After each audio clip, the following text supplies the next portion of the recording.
la chaîne qui donne envie d'agir. Bonjour et bienvenue dans Réussir, est-ce que vous êtes chaud? La chaîne qui donne envie d'agir, allez on applaudit, on applaudit. Réussir, l'émission qui donne envie d'agir. Ça veut dire quoi, réussir? Avoir un emploi, beaucoup d'argent, Être propriétaire? être épanoui au sein de sa famille, Et si le fait de réussir consistait d'abord à être et faire ce qui nous ressemble. réussir, l'émission qui donne envie d'agir. Et l'émission qui vous donne envie, en tout cas on s'y emploie de conjuguer le verbe réussir au présent. Bonjour et bienvenue, nous sommes à Atlantis le Centre le 3 mai 2017 en compagnie du CFA Esthétique et Coiffure de Saint-Herblain.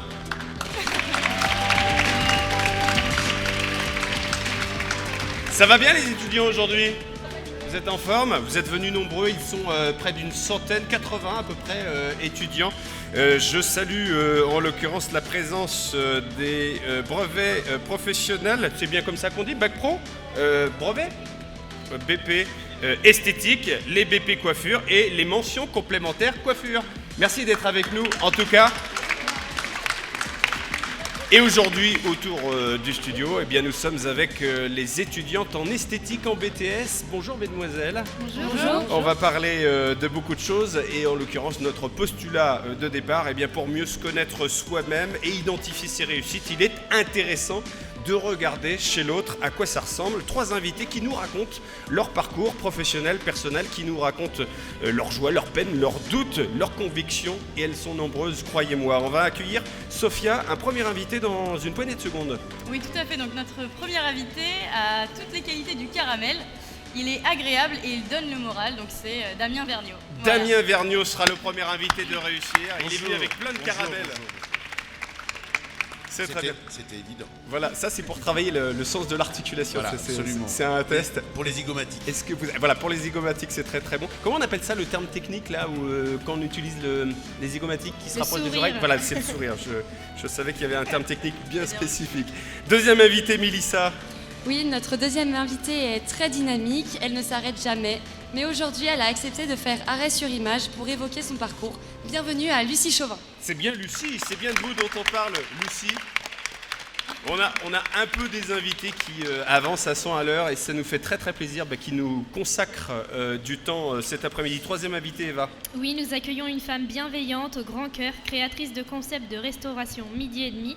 Elle a accepté de se mettre à table avec nous. Bienvenue à Christine Denis. Ouais, et on va pas... Elle se met à table avec nous et on va pas chercher midi à 14h avec elle, bien évidemment. À côté de nous, Rodolphe Collet, l'homme qui se différencie par sa capacité à parler à sa table de mixage. Alors, à la table de mixage, mais pas que.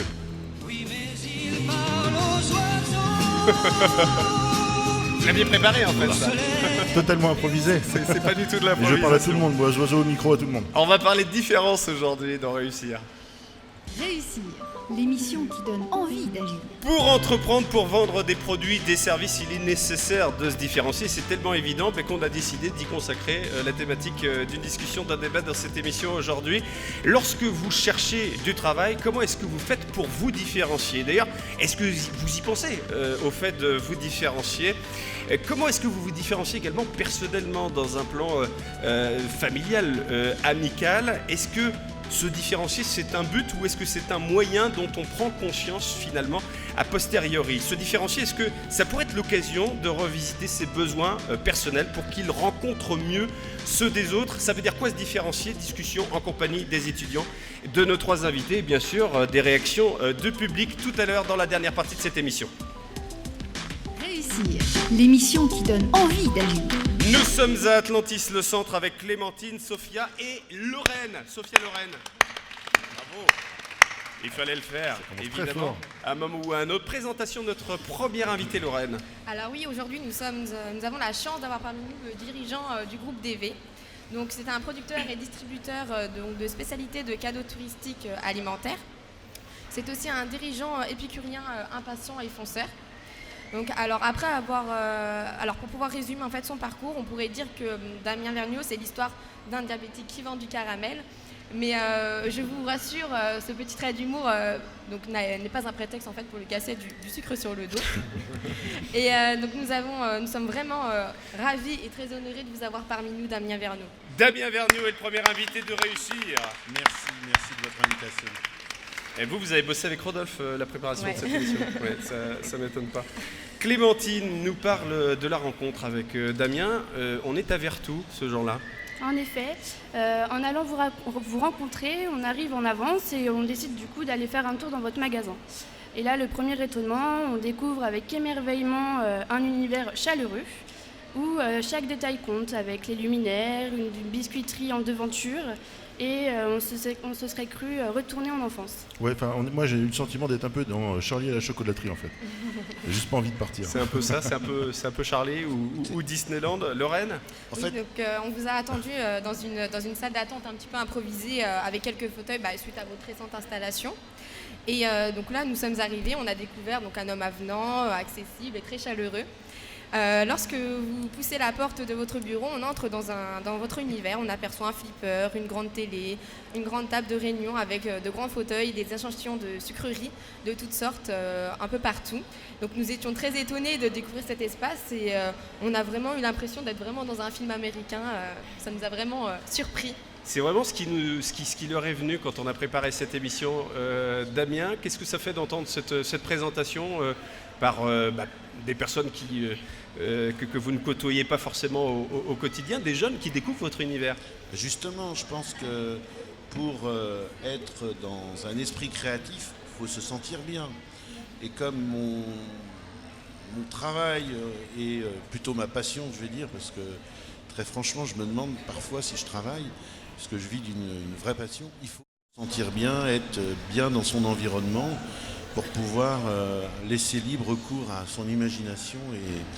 Et je pense que là, vous n'êtes pas venu dans mon bureau, vous êtes venu chez moi. C'est comme ça qu'on l'a ressenti aussi. C'est ce qu'on appelle maintenant les home working, c'est-à-dire comme on travaille à la maison. Vous travaillez de chez vous parfois? Rarement. Parce que vous préférez scinder les deux univers? Oui. Même si on voit bien par la décoration, en tout cas, ça l'est pas tellement. Sophia? Oui, donc vous êtes un commerçant et donc si on s'intéresse un petit peu à vous, on voit que ça a commencé très tôt chez vous, le sens du commerce. Dès l'âge de 5 ans, vous revendiez des sachets de billes à l'école, vous revendiez vos parties de flipper également, vous nous en avez parlé. D'ailleurs, à ce sujet, on vous propose de retomber en enfance. On vous a ramené les billes, voilà. Oh, c'est vous en faites ce que vous voulez, mais voilà, vous amenez les caramels et nous on se charge c'était le petit clin d'œil, quoi. Voilà. Et donc là, depuis tout à l'heure, j'ai utilisé effectivement le verbe vendre, mais c'est vrai que pour vous, vous ne vendez pas. Au contraire, mais finalement, qu'est-ce que vous faites alors si vous ne vendez pas? Je donne envie d'acheter. C'est complètement différent. Aussi. Et vous rendez service. Ah, bien sûr, on donne envie d'acheter et on rend service. Au jour d'aujourd'hui, je pense que dans les échanges, que ce soit des échanges amicaux, verbaux, commerciaux, à partir du moment où il y a une sorte de troc, puisque je pense que quand on vend ou quand on donne envie d'acheter, la personne reçoit et on lui donne, et à l'inverse, on reçoit de sa part une satisfaction. C'est un échange, quoi. Et c'est un échange. Je pense que la seule chose qui permet d'identifier ça comme une vente, c'est la facture. Mais c'est pas une façon de parler finalement, vendre, donner envie d'acheter? Je sais pas, les écoles de commerce sont très pointues sur... Qu'est-ce qu'on apprend en école de commerce? Le SONCA, sécurité, orgueil, nouveauté, confort, argent. Tout le monde a appris son SONCA avant de venir, évidemment. Oui. On fera une interro d'ici la fin de cette émission. Mais je reste convaincu quand même que la vente et l'échange, il faut avoir cette fibre en soi au départ. Je pense que c'est une fibre que l'on a. Après, bien évidemment, heureusement qu'il y a possibilité de performer, d'être meilleur dans son élocution, dans sa façon d'échanger. Mais je pense qu'on a ça en soi au départ ou on ne l'a pas, je pense. Ouais. Et d'ailleurs, en parlant d'avoir ça en soi, vous, votre véritable première expérience dans le commerce finalement, celle qui a pris en fait la plus grosse ampleur, la première, vous la faites en 1981, vous avez 14 ans et vous vendez... Des cornichons, de la moutarde, du pain du beurre. Vous êtes très musical aujourd'hui, Rodolphe. Ouais. Des cornichons. Vous vendez des cornichons? En fait, j'ai mon cousin qui me dit, dis donc Damien, j'ai planté des cornichons l'année dernière, j'ai bien gagné ma vie pour payer mes études, etc. etc. Et je dis à mon père, tiens, il faudrait qu'on plante des cornichons, sauf qu'il en a planté beaucoup, parce que moi je savais pas très exactement la surface, et je lui dis, bah tiens, tout ça, ça faisait un demi-hectare en fait. Un demi-hectare quand même. Et finalement, au bout de très peu de temps, je me suis rendu compte que c'était pas possible de le faire seul. Et donc, il y avait des gens qui étaient en vacances dans le coin, etc. Et je me suis fait aider. Et puis, on a beaucoup ramassé. On a même sorti jusqu'à 1 tonne de cornichons dans la journée. Et ça a donné une production un peu folle. Et depuis, on n'en produit plus en France, excepté vous. Puisque vous êtes alors, c'était les gros cornichons. Alors, bien sûr, ça va donner un petit peu l'esprit à tout le monde. Les gros cornichons russes qu'on met dans les hamburgers. D'accord. Je ne citerai pas la marque ou les marques. Mais c'est ces gros cornichons. Si vous voulez parler de Burger King, il y a un moment qui est juste au-dessus de vous, c'est possible. Hein, J'adore. Voilà. Comme ça, je pense que tout le monde verra de quoi on parle. Et ça fera plaisir aux commerçants. Mais alors, du coup, ça marche bien. Oui, en Sophia. 2 mois, vous gagnez plus que vos parents en 1 an, vos parents qui sont agriculteurs. Bah oui, on s'y attendait pas. Hein. Ça, c'est clair, c'est parce qu'en fait, comme c'était vendu 2 francs du kilo, 1 tonne, ça fait 2000 francs. Hein. C'était, à l'époque, on était en francs, bien sûr. Donc c'était énorme. Mais, 300 € pour les étudiants qui n'ont pas connu les francs. Donc c'est vrai que ça a été une production auquel on ne s'attendait pas du tout. Et donc ça fait beaucoup d'argent pour un adolescent. Comment vous gérez cette somme? J'achète une chaîne stéréo, la plus chère qui puisse exister. C'est vrai, vous faites plaisir. Vous aviez besoin de dépenser beaucoup? Ouais. Chaîne qu'il a toujours. Hein. Oui.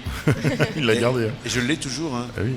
Est-ce que vous êtes fétichiste ou parce que vraiment c'était ça marchait bien à l'époque? Non, c'est parce qu'elle est incassable, elle fonctionne toujours. Il n'y avait pas l'obsolescence programmée à l'époque. Lorraine?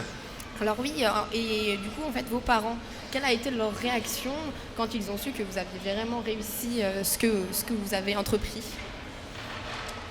Je pense qu'ils ne s'attendaient pas forcément à ça, et comme j'étais tout le temps un enfant un peu turbulent, à changer d'idées, j'ai fait plein de collections, j'ai collectionné des timbres, j'ai collectionné plein de trucs, je suis passé à plein de choses, j'ai fait très tôt différent en l'occurrence, Lorraine, hein. C'est ce que vous nous avez dit en préparant cette émission. Oui, très tôt, vous êtes identifié comme différent, vous êtes toujours en action et vous vous ennuyez rapidement aussi et vous comprenez vite aussi les choses, donc comment vous définiriez?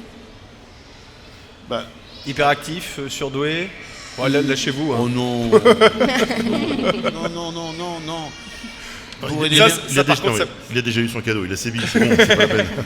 Non, mais bourré d'énergie. Et en fait, moi, ce qui me passionne et ce qui est en moi, c'est la création, c'est la mise en place d'un concept, c'est la mise en place d'une nouvelle idée.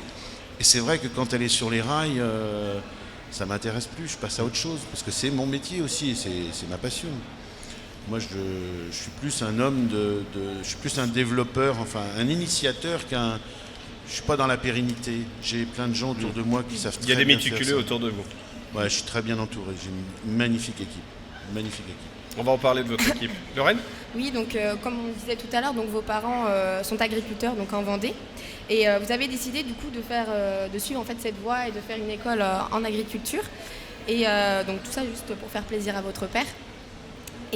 C'est d'abord pour faire plaisir à votre père? Ou pour pas le vexer? Ouais, on va dire ça. C'était normal. J'étais le petit dernier, personne ne reprenait la ferme. Mon frère était dans des écoles d'ingénieurs. Ma sœur était partie comme étudiante pour être prof. Donc c'était évident que c'était moi qui reprenais la ferme. On parlera tout à l'heure dans le débat, ça veut dire quoi se différencier de la notion de séparation et donc de compromis. Vous avez déjà à cette époque-là le sens du compromis. Vous dites, allez, il faut peut-être que j'avance que j'émette quelques signaux favorables, mais peut-être que finalement mon avenir sera fait d'autre chose. C'est ce qu'on appelle les opportunités, être opportuniste. Mais à l'époque, je ne sais pas ce que c'est, moi. Je suis tout jeune, hein. Je me laisse bercer dans des études qui sont effectivement des études agricoles, parce que c'est normal, il faut que je reprenne la ferme. C'était évident. Stage prévu en boucherie, Lorraine. Oui, alors donc vous êtes en école de commerce et du coup vous avez vous deviez effectuer en fait un stage en boucherie à Brissure. Alors on n'a pas précisé qu'il avait d'abord arrêté l'école d'agriculture pour passer à l'école de commerce. Non. Après mon bac et mon BTS agricole, j'ai continué une école de cadre commercial spécialisée en agroalimentaire. Donc ça constitue déjà un premier niveau de compromis. Voilà, agroalimentaire, mais avec du commerce. Mais bon, j'ai dit à mon père, non, je ne reprendrai pas l'affaire. Vas-y, combien tu les vends, tes bœufs? Le problème, c'est ça, c'est que je pense qu'il n'aurait pas eu forcément assez de bêtes à vendre. Ah oui. Vous étiez déjà ambitieux. Et je pars en stage, normalement, dans le cursus de la boucherie. À Bressuire. À Bressuire, dans une belle entreprise. Et là, vous ne faites pas l'étudiant comme tout le monde, là. Je m'apprête à faire mon stage. Oui, sauf qu'il dépose la le bilan. réponse. Il dépose le bilan. Il dépose le bilan 3 semaines, un mois avant mon stage. Et il m'appelle en me disant, écoutez, monsieur, désolé, on ne va pas pouvoir vous accueillir en stage, puisqu'on vient de déposer le bilan, ce ne sera pas possible. Sachant que mon école supérieure de commerce était validée en grande partie grâce à mon stage et au bilan de ce stage. Donc, waouh. Et alors, comment vous réagissez? Pas 50 solutions, il faut chercher un stage en agriculture, en agricole, en entreprise agricole. Donc je me démène, je vais partout, je regarde et tout, et puis je vais à la chambre de commerce, je dis mais vous... Il me dit si, on a effectivement un monsieur qui accepterait de prendre un stagiaire. Ah, c'est une petite chocolaterie artisanale à Niort, dans les Deux-Sèvres, la chocolaterie Michel Huvelin. Bon, on est proche de l'agriculture, la fève de cacao quand même, donc le cacaoyer. Allez, agroalimentaire. Allez, ça passe. Et là, quel bonheur, le chocolat, mais c'est un truc de dingue. Vous nagez dans la marmite à bonheur. J'ai la chance d'être pris en stage par l'ancien bras droit de l'Euroc qui a fondé le groupe Intermarché, donc un gestionnaire. Et à côté, un homme produit, Michel Huvelin, qui est un chocolatier hors pair et qui a un don pour fabriquer des produits merveilleux. La polonaise, la ganache au morceau de cerise et la guigne qui a trempé dans le tonneau de cognac. Je vais peut-être reprendre un caramel, moi ça me fera passer le temps en attendant de manger ça. Clémentine. Et donc, comme vous avez dit, vous avez rencontré quelqu'un qui vous a apporté beaucoup de choses professionnellement, donc Jean-Marie Barré. Exact. Et donc, en 4 ans, vous parvenez à tripler le chiffre d'affaires de l'entreprise grâce à une idée à laquelle personne ne croyait. On vous lance alors un défi en vous disant « Ok, mais fais-le ». C'est quoi ce défi? À la fin de mon stage, j'analyse normal. Je suis en école, donc je suis en train d'analyser la force de vente. Il y avait 32 commerciaux, mais 32 commerciaux... Ah, c'est pas une petite boutique, hein? Si, parce que les 32 commerciaux, ils en foutaient pas une, pas une ramée.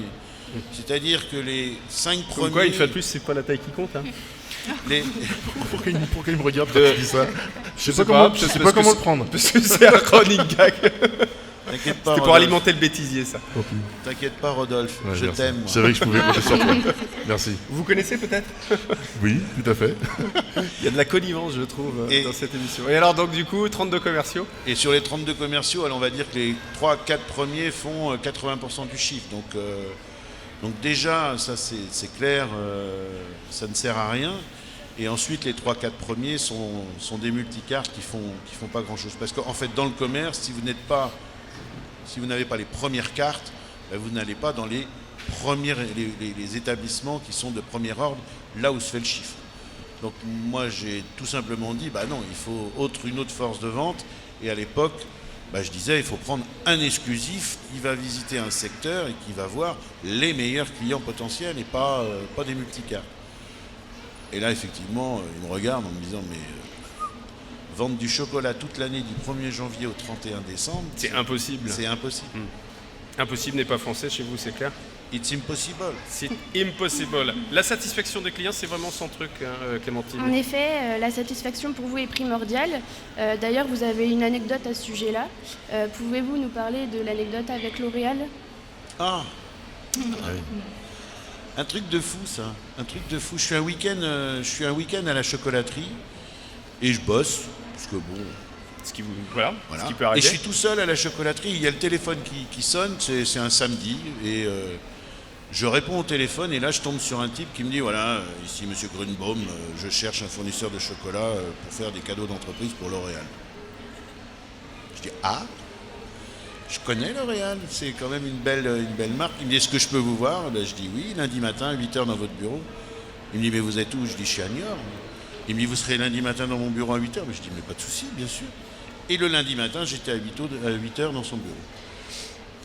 Et en fait, il m'a demandé de créer une boîte pour L'Oréal avec des chocolats haut de gamme avec un certain budget. Moi, quand j'en ai parlé à mon patron, il m'a dit, mais attends, il me dit, moi, je veux pas entendre parler de ça parce que ça va être encore un coup foiré. Un coup foireux, ah oui. Il me dit, écoute, voilà le prix. Tout ce qui sera au-dessus sera pour toi, tu te débrouilles. Sauf... Alors là, c'était le pactole. Il fallait pas lui dire ça en fait. C'est le genre de truc, ça rapporte plus que les cornichons, ça. Sauf que je connaissais le budget, donc à l'époque, il m'a donné 30 francs de budget et moi je les ai vendus 60. Donc 30 francs multipliés par 15 000 boîtes, vous voyez le truc? C'est énorme. Donc c'est là où j'ai senti que quand même, il y avait quelque chose à faire. Déjà le roi du business avant 30 ans. Sophia, vous avez parlé de bienveillance tout à l'heure. Oui, tout à fait. Donc en vous rencontrant, on a été frappés de découvrir un homme aussi bienveillant. Oula, oui, je vois des... Attendez, faites une pause là. Je vois un froncement de sourcils là, quand on parle de bienveillance. Vous avez l'habitude quand même quand on parle de vous comme ça, en termes élogieux. Ça vous gêne? Ça me gêne, moi, oui. Ouais. Moi, c'est quoi? C'est les filtres de méfiance ou c'est de la modestie fortement prononcée chez vous qui fait que c'est dérangeant? Ça doit être ça, ouais, je pense. C'est peut-être que pour vous c'est normal en fait. Ouais, je pense que voilà, j'aime pas. Je suis plus quelqu'un qui aime parler des autres que de moi-même parce que j'estime qu'on est des équipes et on n'est rien tout seul et qu'on travaille en équipe. Bon, après, dans la bienveillance, je pense que c'est le grand mot. C'est le grand mot de. C'est le mot à la mode. C'est le mot à la mode. Ouais, ouais. C'est ça qui vous gêne un peu. Et moi, je pense vous qui êtes plutôt hors tendance, qui anticipez les tendances avant les autres. Je pense que j'ai toujours été à l'écoute des autres et c'est grâce à cette écoute qu'on avance. Donc frappé par la bienveillance, Sophia? Oui, vous avez d'ailleurs une devise, vous dites « Et dans ton esprit que tu dois rendre service à l'autre ». Dans votre vie, c'est quelque chose qui vous a beaucoup apporté, je pense, justement, d'avoir tout le temps cette devise en tête? Absolument, tout le temps. Moi, je pars du principe que dans une entreprise, le seul message qu'on peut donner à un salarié, quel qu'il soit, quelque niveau que ce soit, et c'est une devise, part du principe que tu dois aider ton voisin, aider ton voisin, aider ton voisin, aider ton voisin. Si tout le monde est dans cet état d'esprit-là, eh bien, je suis désolé, ça fonctionne. C'est sûr. Parce que quand on arrive, on se dit, tiens, oh, il y a ce bout de papier qui traîne par terre, je passe devant. Non, je suis désolé. Si on le ramasse, c'est pas le voisin qui va le ramasser. Et c'est une devise et c'est une culture. C'est pas qu'une affaire d'aide, là. J'entends aussi une vraie part de responsabilité chez vous aussi. Bien sûr, mais c'est absolument... Commence d'abord par toi. Bien sûr, c'est obligatoire. Il faut d'abord regarder soi-même, être capable de faire ça sur soi-même. Pour mieux chouchouter les autres, Sophia. Ça vous a marqué aussi. Tout à fait. Lorsqu'on a discuté avec vous, vous nous avez en fait expliqué que vous considériez vos collaborateurs en fait comme des clients. Donc que vos salariés, vous les considériez comme des clients. Et c'est ce qui fait fonctionner une entreprise aujourd'hui. Moi j'ai envie qu'ils soient bien dans leur peau, qu'ils soient heureux, qu'ils se sentent bien. Et... Ça veut dire quoi être dans une posture de fournisseur à l'égard de ses salariés clients? Ça passe par quoi? Être à l'écoute, mais une écoute active. Il n'y a aucun dirigeant qui va dire le contraire. Vous savez, moi, l'écoute, je m'en fiche éperdument, alors que chez vous, c'est quelque chose de très fort. À quoi ressemble Damien lorsqu'il écoute ses salariés? Il les regarde dans les yeux et il est capable d'avoir des larmes aux yeux, il est capable d'avoir des sourires, il est capable d'avoir des colères, il est capable d'avoir toute expression. Des colères aussi, ça veut dire que vous ne cherchez pas à aseptiser non. Le Damien perso qui rencontre sa chemise professionnelle. Non. Non, je suis le même 24-24 avec mes amis. Vous ne jouez pas un rôle, pourtant on joue forcément un rôle quand on sort de chez soi. Sophia, qu'est-ce que vous en pensez de ça? Vous attendiez pas, la question c'était pas écrit ça. Pas du tout. Non, je pense que la société nous le pousse à le faire, mais qu'aujourd'hui, voilà, je pense qu'il y a assez de débats et de discussions là-dessus pour prendre son propre parti et pour avoir justement une démarche un peu comme la vôtre, je pense. Alors, c'est pas une démarche facile et c'est pas une démarche que l'on obtient systématiquement dès le départ. J'ai également évolué, grandi au cours de ma carrière.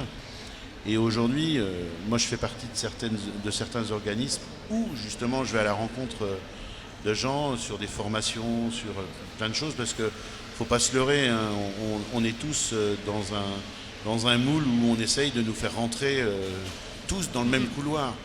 Donc, et on nous pousse pour aller tous dans ce même couloir. Donc c'est tellement facile d'y rentrer mais moi je veux pas. Non. Alors pour cet esprit qui consiste là encore à être différent, à ne pas rentrer dans le moule, comment est-ce qu'il se traduit au sein du réseau d'entreprises de Vertou, dont vous êtes d'ailleurs le président? Qu'est-ce que vous insufflez au sein de ce réseau d'entreprises avec cet état d'esprit? Alors je sais pas, ça me gêne un peu de parler de moi par rapport à ça, parce que vous représentez un collectif, mais en même temps vous êtes président, on vous a poussé? Je m'y suis retrouvé sans le vouloir en fait, puisque la présidente m'a demandé d'accepter une vice-présidence, et j'ai accepté une vice-présidence avec un président qui 6 mois plus tard allait quitter sa présidence, puisque normalement pour être président il faut être actif, et il partait en retraite. Et ça je ne l'ai pas vu venir, moi je ne savais pas. Donc 6 mois plus tard, le président partant en retraite ne pouvait plus être président, donc j'ai été parachuté président un petit peu. Encore un parachuté? Non, je faisais un petit clin d'œil à la politique, parce qu'on est entre les deux tours, hein, au moment où vous regardez cette émission, la présidentielle vous paraît peut-être loin, mais en tout cas, c'est ce qu'on vit ce 3 mai 2017. Par contre, ce que j'ai dit, c'est que je ne serai pas un homme de paille. Ouais. Je veux bien accepter, mais je ne serai pas un homme de paille. Si vous étiez, on va vous proposer une petite interview, si vous étiez, Clémentine, si vous étiez ministre de l'Éducation nationale, quelle serait pour vous votre mesure phare? Voilà, on parlait de politique. L'alternance, entreprise et école, important. Et là, forcément, dans un CFA, ça doit susciter des applaudissements, ça, on est d'accord, ça. Moi, je pense t'as mis un président. Mais non, mais je pense que tout étudiant, quel qu'il soit, s'il apprend sans mettre en application, il apprend beaucoup moins bien. Mais pourquoi est-ce qu'on ne développe pas davantage l'alternance dans ce pays? Pourquoi est-ce que c'est encore considéré comme une voie pour ceux qui ne peuvent pas suivre l'enseignement général? Parce que les gens n'ont rien compris, c'est tout. Et ben voilà, on a la réponse. Mais non, mais il suffit de regarder l'Allemagne. On va passer au vote. Qui est contre? Qui s'abstient? Tout le monde est pour. Non, mais votre candidature de ministre. Non, mais il suffit de regarder l'Allemagne. L'Allemagne, ils ont développé énormément l'alternance. Il y a pas d'échec scolaire, quasiment pas. Enfin bon. Et en parlant d'échec scolaire, justement, je pense que vous avez une anecdote à nous raconter là-dessus. Pas concernant votre propre cas, mais concernant un stagiaire justement qui n'avait plus de solution. Ah oui. Et que en fait, en tant que président du Rêve, on a signé une charte avec la mairie de Vertou. Réseau des entreprises de Vertou. Voilà, le réseau des entreprises de Vertou. On a signé une charte avec les collèges et le lycée La Bourdonnière pour donner accès à tous les étudiants dans le cadre du stage de 3e, donner un accès plus facile pour que tout le monde puisse trouver un stage. Parce que je considère que le fils à papa ou la fille à papa, facile de trouver un stage, papa donne un coup de fil et hop, il a son stage tout de suite, sauf qu'il y a plein de gens qui ne sont pas dans ce cas-là. Et donc on a voulu mettre en place cette charte pour justement permettre à tous les étudiants, y compris ceux qui n'ont pas de réseau, de pouvoir avoir un stage facilement, et ça a été mis en place. Sauf que, bien évidemment, je reçois un coup de fil d'un des directeurs d'un collège de Vertou et qui me dit on est dans la mouise, on a un étudiant qui est rejeté de tout le monde, qui est très dur, qui ne trouve pas de stage, et ses parents sont bien ennuyés parce que non seulement il est sur la mauvaise voie, non seulement il est pas du tout bien dans sa peau, et c'est un étudiant on va dire assez turbulent, mais il trouve pas de stage. Donc je l'ai pris. Tout simplement.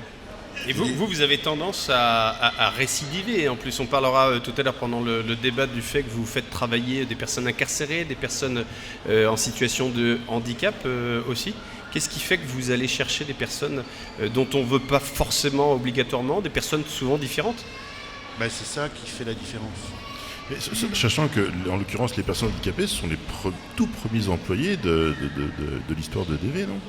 Absolument. C'est-à-dire que quand on a créé la société, on l'a créé à Pouzeau, Jean Vendée, dans la ferme de mes parents, avec Rachel, mon épouse. Et en fait, de là, on est parti à l'ESAT de l'Averton parce qu'on cherchait... L'ESAT, c'est un établissement spécialisé dans l'emploi des personnes handicapées. Voilà. Alors, étant donné que moi, dans la chocolaterie, monsieur Jean-Marie Barré était président de l'ADPI du Deux-Sèvres, c'est-à-dire un organisme qui s'occupe des handicapés. Recrute des personnes handicapées, oui. Et qui avait un fils handicapé. Moi, j'ai toujours travaillé avec des handicapés, donc pas de sensiblerie, pas de... C'est juste naturel chez vous. Pour moi, c'est naturel. C'est comme le caramel. Si vous étiez, Clémentine, Lorraine, parce que Clémentine a déjà parlé de son ministre. Si vous étiez professionnellement autre chose que dirigeant, dans quel métier ou quelle fonction exerceriez-vous? Si vous étiez autre chose que dirigeant. Parce que c'est un vrai métier. Nous, on en parle en tout cas dans cette émission Réussir quasiment à chaque fois, mais c'est vrai qu'on se projette souvent dans un métier pour des raisons de compétences, de capacité. Mais dirigeant, c'est un métier à 360 degrés. Ça vous a laissé le temps normalement de réfléchir à la réponse, là, ce que je viens de faire. moi, je verrais bien un petit peu quelque chose dont tu parlais tout à l'heure. Oui, c'est incubateur. Côté incubateur, aider les gens à monter leur boîte. Et rester poli. En un seul mot, attention. Aider les gens, ceux qui ont des projets qui veulent monter, leur donner l'impulsion nécessaire.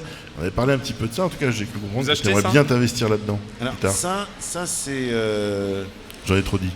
Non mais ça c'est plus que... C'est déjà un peu une réalité. C'est plus qu'un projet, c'est vraiment quelque chose que j'adore faire parce que très vite quand j'écoute le projet de quelqu'un, très vite je ferme les yeux, je suis dedans. Je sais pas pourquoi, c'est comme ça.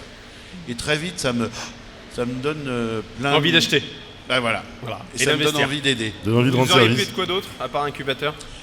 Justement, je pense que j'aurais pu soit être dans les ressources humaines, puisque j'adore l'humain, pouvoir comprendre l'humain, pouvoir lui donner des clés pour avancer dans différents domaines, ou bien évidemment le marketing, tout ce qui est création, créativité. Vous saviez, mesdemoiselles, qu'un jour, il a appelé un coach, Damien Vergniaud, et il lui a donné les résultats bien avant que le coach ait terminé son audit, finalement. 1 an avant. 1 an avant. Et pourquoi vous faites appel à un coach? Parce que pour faire passer un certain nombre d'idées... par d'autres, il faut prendre le temps et les faire passer par d'autres. Exactement, c'est plus efficace. Si vous étiez, Sophia, dernier, si vous étiez pour Damien. Si vous étiez journaliste, quelle spécialité éditoriale choisiriez-vous? L'économie. L'économie, ça serait votre truc. C'est assez logique, ça se tient bien finalement. Clémentine, la conclusion de cet entretien avec Damien? Aujourd'hui, vous vous définissez comme le précurseur du caramel au beurre salé de régionalisation. Vous nous avez dit que le caramel était votre deuxième vie après le chocolat. D'ailleurs, vous avez le projet de créer une maison du caramel. Avez-vous un scoop pour conclure cette ITV?